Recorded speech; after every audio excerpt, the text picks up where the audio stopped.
Esses direitos deveriam ser destinados aos japoneses, não aos estrangeiros. E eu fico pensando, mas que vantagem os estrangeiros têm sobre os japoneses? Um lugar sagrado das artes marciais. Como é que vão ceder espaço para uma banda estrangeira de música barulhenta? Foi consagrado aos criminosos de guerra de classe A, como o primeiro-ministro Toyo, que para muitos foi o Hitler do Japão. Muita gente compara isso à bandeira nazista. Muitos se perguntam, afinal, qual é o centro de Tóquio? A maioria das pessoas imagina o cruzamento de Shibuya, Shinjuku ou Ginza, mas não. Na verdade, o que podemos chamar de centro de Tóquio é aqui, onde fica a estação de Tóquio. A gente pensa, se é o centro, então a região ao redor da estação deve ser ótima para várias coisas. Mas na verdade, não é bem assim. Este é o distrito de Chiyoda. Chiyoda é, basicamente, o distrito mais entediante de Tóquio. Mas vamos tentar enxergar o lado interessante. Agora, a estação de Tóquio. Essa sim é enorme, é a maior de todas, e realmente lá dentro é muito fácil se perder. Tem um shopping subterrâneo, tudo é gigantesco. Aproveitando que temos a bandeira do Japão aqui, vou contar uma curiosidade para vocês. Vocês sabiam que o Japão tem uma das bandeiras mais bem desenhadas do mundo, se não for a melhor. E por que eu digo isso? Por 3 motivos. Primeiro, a simplicidade. É minimalista. Branco com um círculo vermelho. Até uma criança de 4 anos consegue desenhar. As crianças da escola conseguem identificar e reproduzir a bandeira com muita facilidade. Segundo, a identidade. Não existe outra bandeira parecida com a do Japão. Muitos países têm 3 faixas de cores. Mas atenção, estou falando das bandeiras mais bem desenhadas, não das mais bonitas. Já sei que vão comentar. Ah, mas a mais bonita é a do meu país, papai. Não, eu tô falando de design, não de beleza. Temos, por exemplo, uma bandeira que chega perto. Talvez a da Coreia, né? Também tem um círculo no centro. Mas é bem mais complexa. Ninguém que esteja assistindo a este vídeo, se não for coreano, saberia desenhar a bandeira da Coreia sem olhar antes. Existem muitas bandeiras bonitas, mas várias têm brasões tão detalhados que é difícil identificá-las. Ou seja, há muitas bandeiras difíceis de memorizar. E o terceiro ponto é o simbolismo. Super simples. A bandeira se chama Hinomaru. Essa palavra é muito usada em produtos patrióticos, por assim dizer, porque Hinomaru significa Círculo do Sol, basicamente. É uma bandeira branca que representa o céu, com um círculo vermelho simbolizando o Sol. Já que o Japão é conhecido como o país do Sol nascente, o lugar onde o Sol nasce. Curiosamente, a Nova Zelândia amanhece 1 hora antes, mas ninguém liga para os neozelandeses. Todo mundo diz que o primeiro lugar a comemorar o Ano Novo é o Japão, mas, na verdade, é a Nova Zelândia. Enfim, o simbolismo é muito claro e está muito bem representado. Simples, fácil de reconhecer e de reproduzir. Pois bem, Chiyoda é o centro político e financeiro de Tóquio. Muita gente confunde Shinjuku com a capital. Mas, na verdade, o que existe lá é o Centro Administrativo Metropolitano de Tóquio. Não há uma capital de Tóquio. Tóquio em si já é a capital. Mas, se fosse preciso escolher uma cidade ou distrito para representar a capital, teria que ser Chiyoda. E é justamente por causa dos lugares que vamos visitar agora. A cerca de 10 minutos da estação de Tóquio, fica a entrada do Palácio Imperial. Mas, se alguém quiser vir visitar, não se empolgue muito. Aqui não tem absolutamente nada. Claro, aqui é onde fica a residência imperial, onde o imperador mora. Por isso, não é permitido entrar para visitar. Aliás, há apenas 2 datas no ano em que é possível entrar. Quando o portão se abre e o imperador, junto da família, aparece atrás de um vidro para acenar ao público. Essas datas são o dia 2 de janeiro, Ano Novo, e o dia 23 de fevereiro, aniversário do imperador. Quando muda o imperador, no dia do aniversário dele, ele precisa dedicar esse dia ao povo. Em vez de comemorar, ele sai para cumprimentar. Falando no imperador, ele é uma figura extremamente, mas extremamente respeitada. Muita gente se pergunta se o imperador ainda é reverenciado. E a resposta é sim, ele é profundamente respeitado aqui. Antigamente, o imperador era considerado um deus vivo. por ser descendente dos deuses do shintoísmo que, segundo a crença, criaram o Japão. Era, portanto, uma figura extremamente sagrada. Mas, claro, depois da derrota na Segunda Guerra Mundial, o imperador teve que declarar publicamente que não era um deus vivo. Ainda assim, o respeito por ele continuou. Ele é visto como um símbolo nacional, uma figura de identidade para o país, cercada de mitologia que vai muito além do papel de um simples monarca. Como curiosidade, o Japão tem a dinastia imperial mais antiga do mundo. São mais de 2.500 anos de linhagem ininterrupta. Nunca se perdeu a continuidade do sangue imperial, passando de imperador para imperador. E o curioso é que o imperador japonês é o único imperador do mundo oficialmente reconhecido como tal. Os demais imperadores desapareceram, ou simplesmente deixaram de ser reconhecidos. O distrito de Chiyoda tem cerca de 11 quilômetros quadrados, dos quais mais de 30%, ou praticamente metade, é ocupado pelo Palácio Imperial. É também o distrito menos populoso. Vivem aqui aproximadamente 66 mil pessoas, o que é bem pouco. Eu, por exemplo, moro em uma parte de outro distrito com mais de 80 mil pessoas, bem mais movimentado. Basicamente, aqui o que mais se vê são escritórios. Temos o Palácio Imperial, prédios de escritório de um lado, mais prédios do outro, e mais escritórios. E, de vez em quando, algumas pessoas correndo por aqui. Atrás de mim fica a Dieta Nacional, o Parlamento, localizada ao sul do Palácio Imperial, onde são tomadas todas as grandes decisões do país. O parlamento é dividido entre a Câmara Alta, com cerca de 200 membros, e a Câmara Baixa, com aproximadamente 600 membros. A Câmara Baixa é considerada mais importante que a Alta, mesmo tendo menos membros. De modo geral, os japoneses não se interessam tanto por política. Mas neste ano surgiu um movimento curioso em torno de um partido chamado Sanseito, algo como um partido de extrema-direita. Ficou muito conhecido o termo Japanese First, defendendo a ideia de que o país precisava de um partido que representasse melhor os japoneses, como se os estrangeiros estivessem recebendo benefícios às custas da população local. Confesso que achei isso tudo bastante curioso. Recentemente, japoneses em protestos começaram a questionar por que esses direitos são para estrangeiros e não para japoneses. E eu fico pensando, mas afinal, que benefícios os estrangeiros têm sobre os japoneses? Porque, veja bem, um estrangeiro, se recebe um auxílio-desemprego ou qualquer outro benefício, é porque paga impostos, assim como qualquer cidadão japonês. Pagou impostos, tem direito. É simples assim.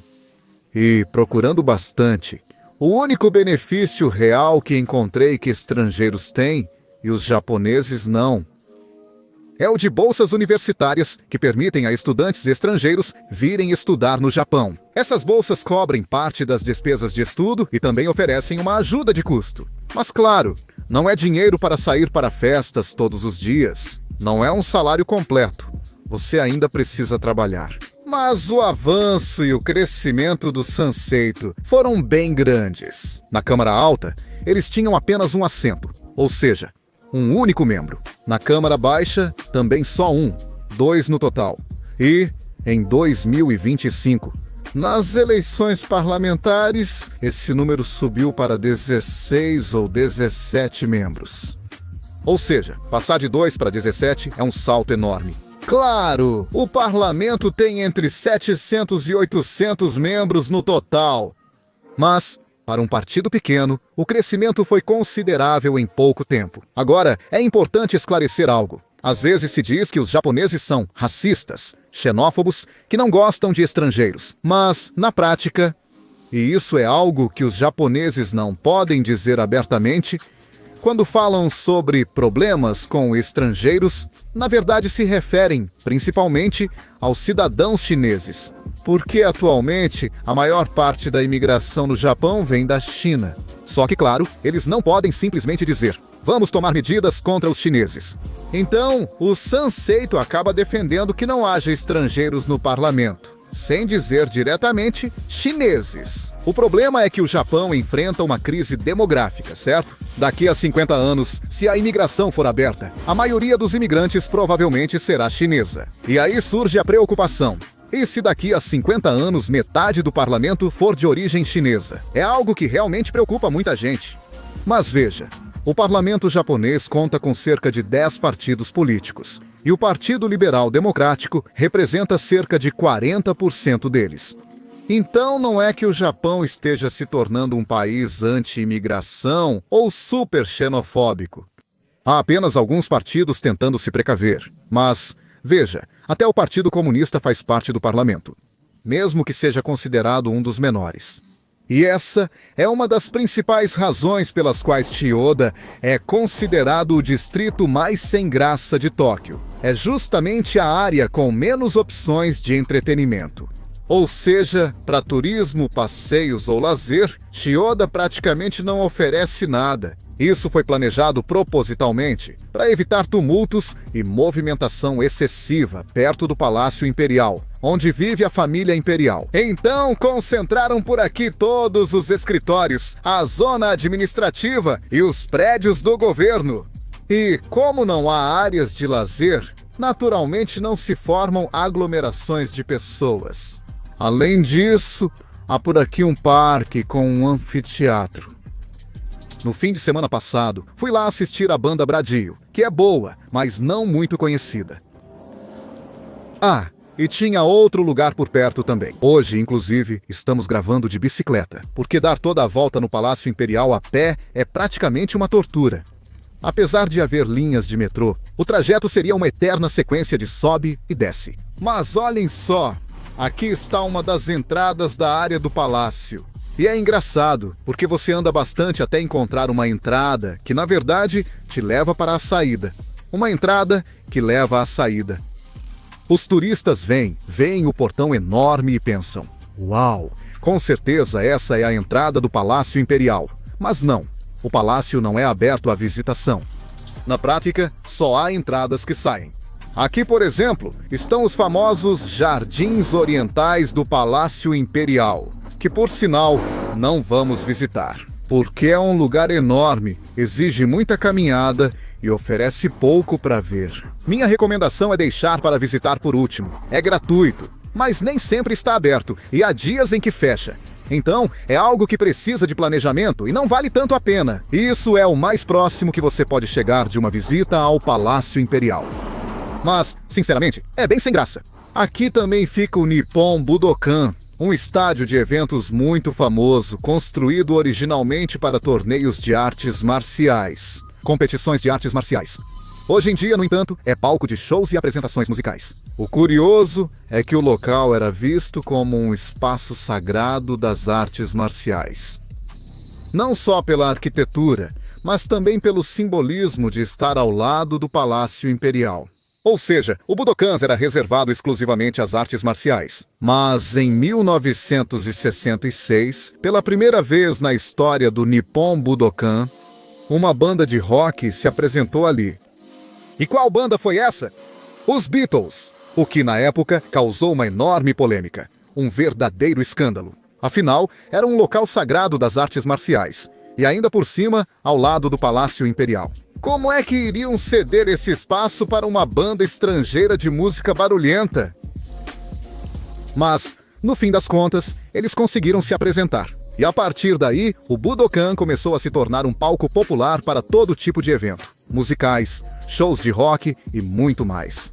Os Beatles foram os primeiros a tocar ali. E por causa de toda essa polêmica, a banda recebeu inúmeras ameaças. Por isso, toda a área foi cercada por policiais, e havia forte vigilância para garantir a segurança do grupo. Ninguém queria correr o risco de que a banda mais famosa do mundo sofresse qualquer tipo de ataque. Era o mínimo que se esperava.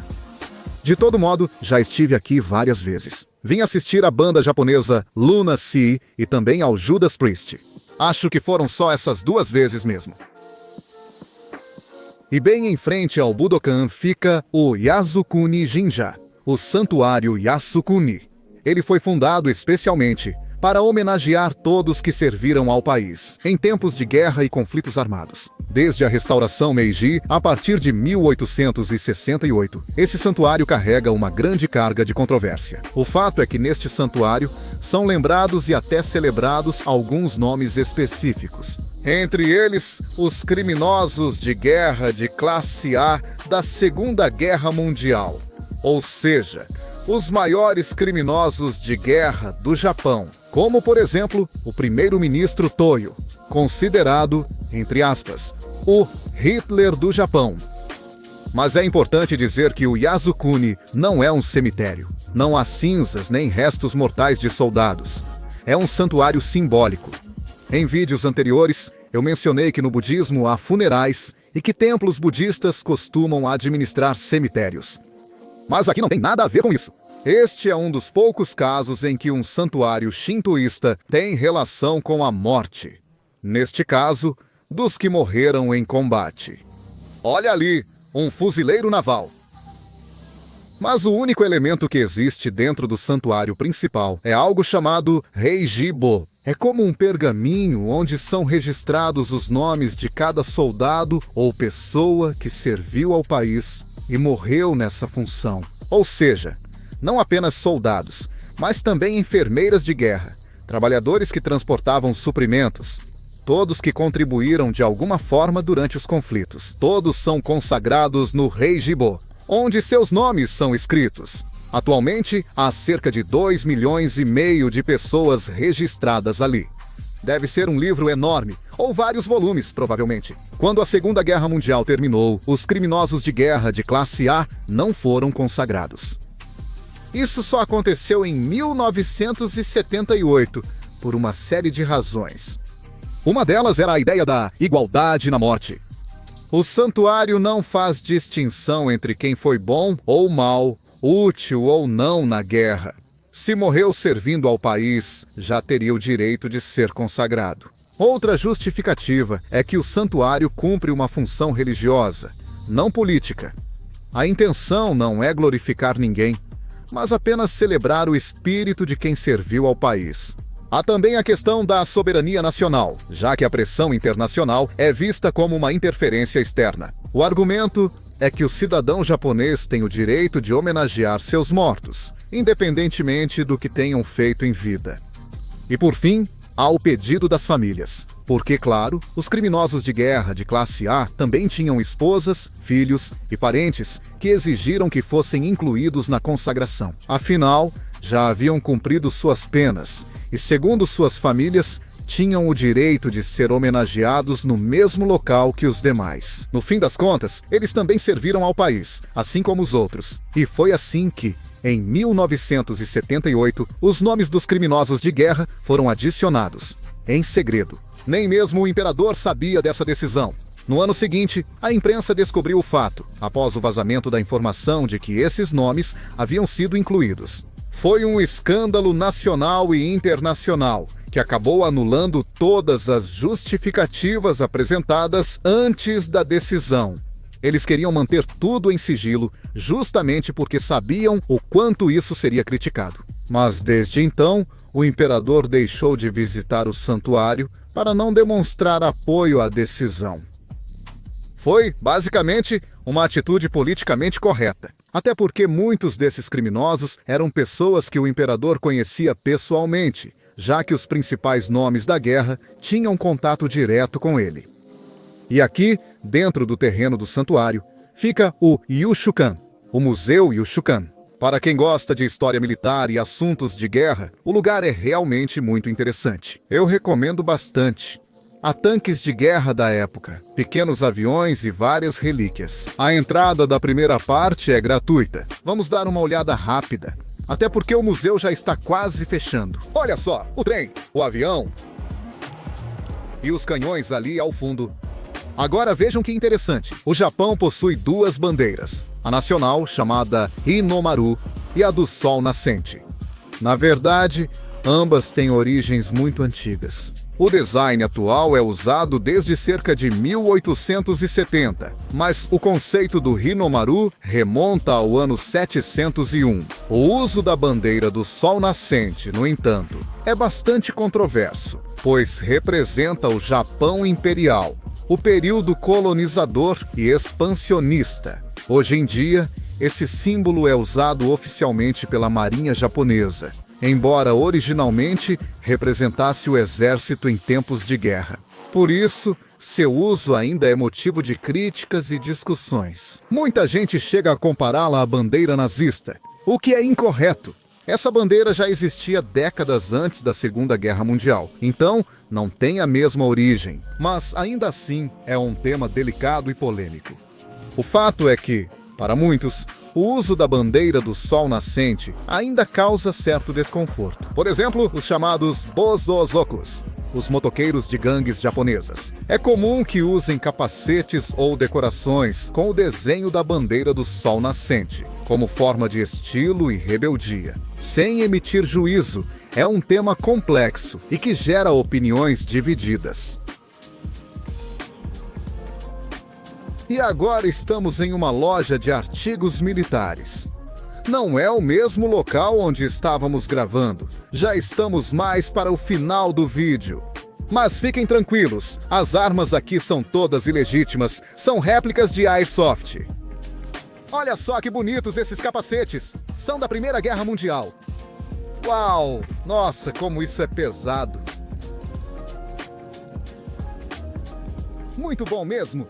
Bom, o fato é que isso aqui é apenas uma loja. Está um calor absurdo, então merecemos uma pausa. Um sorvete, mesmo que seja de máquina. E olha, eles são bem gostosos. Esse de cheesecake é excelente. Eu adoro! Agora, se a gente se afasta um pouco do Palácio Imperial, já começa a haver mais movimento comercial, além dos prédios de escritórios e repartições. Existe uma área que ainda pertence ao distrito de Chiyoda, embora fique um pouco afastada. Mas tudo bem, vale como curiosidade. Continua sendo Chiyoda, então vamos explorar. Agora, à noite, essa área morre completamente. Vocês não têm ideia do que é passar por aqui nesse horário. Parece uma cidade fantasma. Não passa ninguém. Não se ouve nada. Ruas totalmente desertas. A primeira área comercial de destaque em Chiyoda, próxima ao Palácio Imperial, é a região de Jinbosho, famosa por suas ruas repletas de livrarias. Livrarias antigas. Uma vez estive em uma delas. Acho que era por aqui mesmo. Lá havia alguns quadros de arte bem interessantes, peças bonitas até. Mas, sinceramente, eu não sou muito de literatura e mal sei ler japonês. Então, por que eu viria a um bairro como esse, né? Prefiro o próximo bairro, Oshanomizu, conhecido como o bairro dos instrumentos musicais. Fica a umas 5 quadras de Jinbosho e são basicamente 2 ou 3 ruas repletas de lojas, todas voltadas à música. É um paraíso para músicos. Há instrumentos de todos os tipos, mas, claro, o que mais se vê são guitarras. E uma loja em especial me chamou a atenção, porque tem várias fotos nas paredes. Eles exibem modelos de guitarras usadas por músicos famosos. Bom, as fotos não estão exatamente ao lado dos modelos, mas ainda assim é curioso.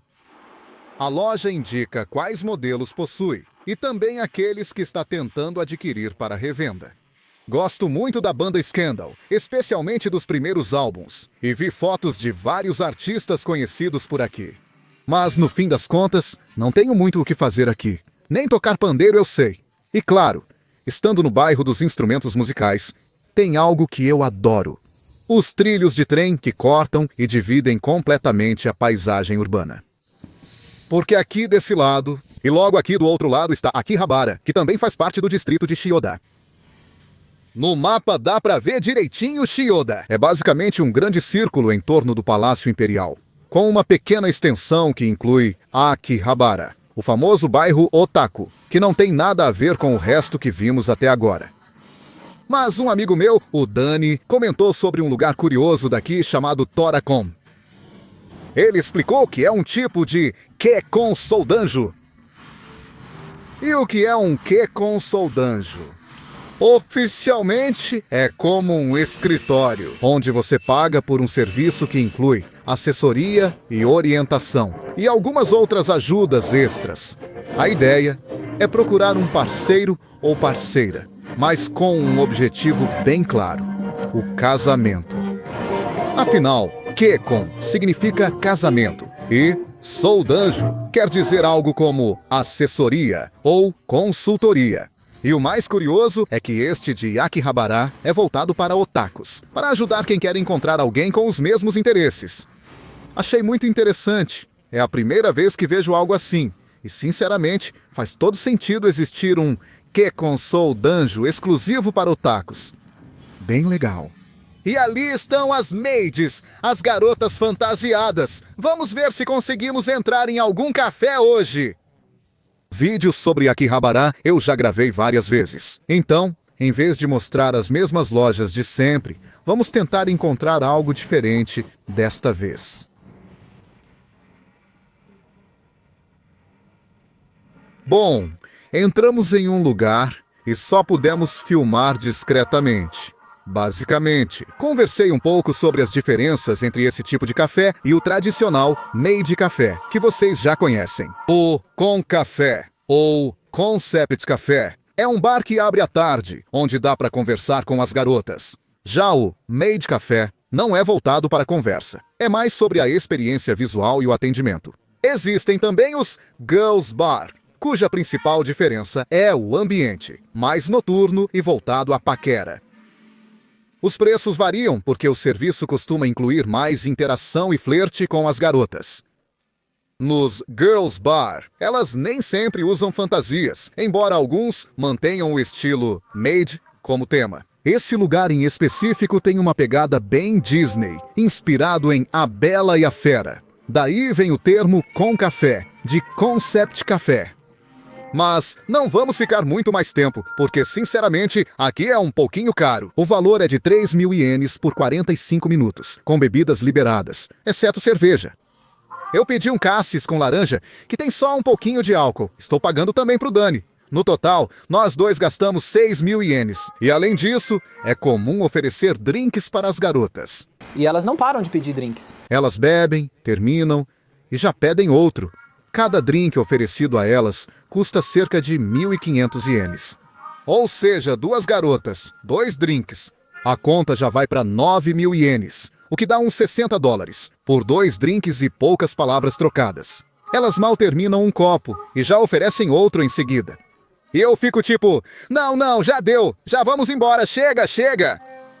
As meninas são super simpáticas, mas a maioria não fala inglês. Vocês falam inglês? Não, eu não falo inglês. Ok, tudo bem.